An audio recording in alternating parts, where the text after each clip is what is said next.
అతను ఓ పోలీస్ ఉద్యోగి కొడుకు. తండ్రి చట్టాన్ని కాపాడే ఉద్యోగి అయితే కొడుకు చేసేవన్నీ చట్టవిరుద్ధమైన కార్యక్రమాలే. ఖరీదైన కార్లు మాయం చేసి తక్కువ ధరకు అమ్మి సొమ్ము చేసుకోవడం అతనికి అలవాటు.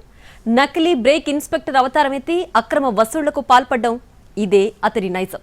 అయితే ఈ అక్రమాలకు కొంతమంది పోలీసులు కూడా సహకరిస్తున్నట్లు పోలీసుల విచారణలో తేలింది. ఈ ఫోటోలో కనిపిస్తున్న ఇతని పేరు వెంకటనాయుడు. నర్సారావుపేట ఎస్పీ ఆఫీస్లో ఏఎస్ఐగా పనిచేస్తున్న శ్రీనివాసరావు కొడుకు. పల్నాడు జిల్లాలో సంచలనం సృష్టించిన రోడ్డు ప్రమాదంలో 5గురు ఇంజనీరింగ్ విద్యార్థులు చనిపోవడానికి కారణం ఏఎస్ఐ కొడుకు వెంకటనాయుడేనని పోలీసుల విచారణలో ప్రాథమికంగా నిర్ధారణకు వచ్చారు. డిసెంబర్ 4న నాదెండ్ల మండలం గణపవరం బైపాస్ వద్ద కంటైనర్ లారీని వెనక నుంచి కారు ఢీకొన్న ఘటనలో 5గురు ఇంజనీరింగ్ విద్యార్థులు మృతి చెందారు. మొదట ఇది సాధారణ ప్రమాదమే అని అందరూ భావించారు. అయితే సీసీ ఫుటేజ్లో కంటైనర్ లారీని ఓ కారులో వచ్చిన వ్యక్తులు ఆపడానికి ప్రయత్నించినట్లు తేలిందే. కారులో వచ్చిన వ్యక్తులు లారీని ఆపడం వల్లే ప్రమాదం జరిగిందని పోలీసుల విచారణలో తేలింది. దీంతో కారు ఎవరిదే, కారులో వచ్చింది ఎవరు అనే దానిపై చిలకలూరిపేట రూరల్ పోలీసులు విచారణ మొదలుపెట్టారు. సీసీ ఫుటేజ్ ఆధారంగా కారులో వచ్చింది ఏఎస్ఐ శ్రీనివాసరావు కొడుకు వెంకటనాయుడు, అతని అనుచరులు అని తేలింది. దీంతో కారులో వచ్చిన ముగ్గురిని పోలీసులు అదుపులోకి తీసుకున్నారు. తర్వాత ఈ బ్యాచ్ కు చెందిన మరో ఇద్దరిని పోలీసులు గుర్తించి అదుపులోకి తీసుకున్నారు.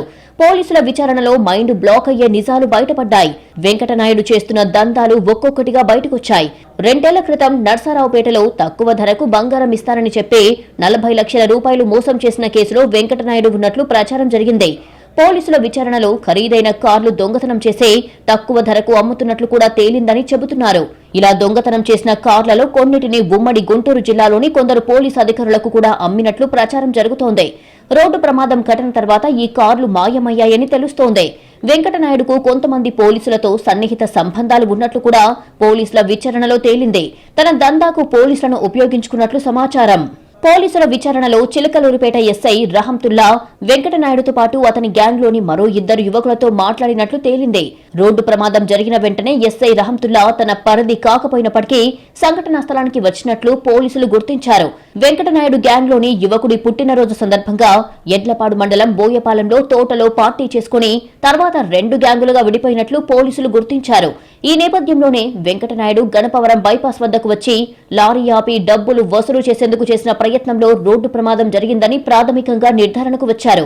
5గురు ఇంజనీరింగ్ విద్యార్థుల మృతి ఘటనలో పోలీసు అధికారి కొడుకు ఉన్నాడు అని తేలడంతో పోలీసు ఉన్నతాధికారులు కూడా రంగంలోకి దిగారు.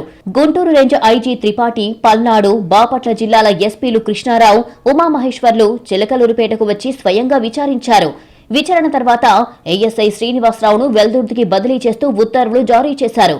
అయితే ప్రమాదానికి కారణాలపై పోలీసులు మరింత లోతుగా విచారణ కొనసాగిస్తున్నారు.